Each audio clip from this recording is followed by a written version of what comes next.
count on. What do we want? Justice! When do we want it? Now! We're not against APD, we're just against the way they handle situations.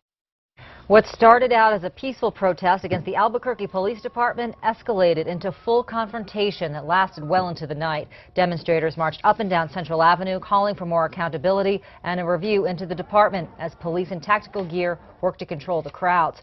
Tear gas and police in that tactical gear brought an end to Sunday's 12-hour-long protest, but not before a showdown between police and protesters in front of APD. KOAT Action 7 News reporter Mike Springer spoke to one protester. He begins our team coverage. Shelly and Doug, we are over here by Central. This is where police first confronted protesters in their protective gear. That's when we first got those reports of tear gas going off, being fired towards those demonstrators. Now, we spoke to one protester who tells us that things really didn't start to escalate until the protesters left here and headed back towards APD.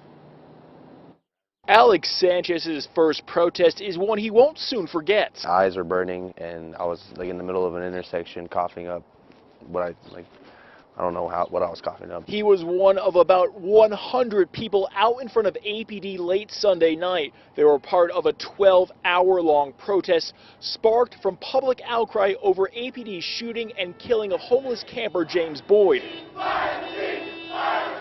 Protesters had taken to the steps of police headquarters calling for the firing of Chief Gordon Eden. They had moved there after another confrontation with police on Central near Girard, where protesters were tear gassed and arrested.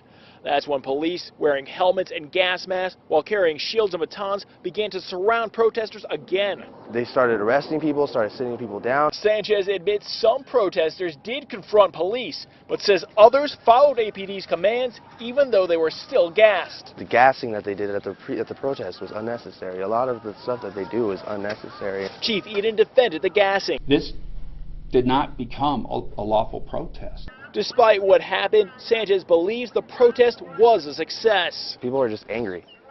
People are angry, and it took what's going on here in Albuquerque to piss them off enough to do something about it.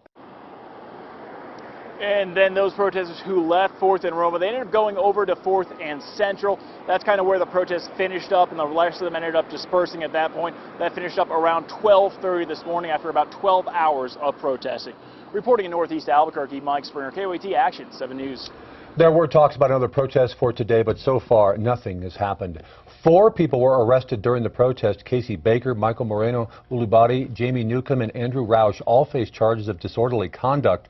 According to the criminal complaints, the 4 were taken into custody after refusing to move out of the road while shouting and disturbing the peace. The protest started at 1st and Central at the Transportation Center. They walked to APD headquarters on Roma to hold an hour-long protest at the steps of the building. The crowd then walked to the Civic Center, then went back to Central, walking all the way to the University of New Mexico, blocking traffic along the way. Around 4 o'clock in the afternoon, they walked back to APD. Shortly after arriving, they went back to Central and stopped at I-25. That's when protesters actually walked on the northbound lanes, closing the roadway for a short period. Soon after, the crowd walked to a nearby restaurant on Central. That's when police shot tear gas canisters into the crowd for the first time, and the crowd decided to go back to APD. That's where police deployed tear gas for the second time. It ended at 4th and Central.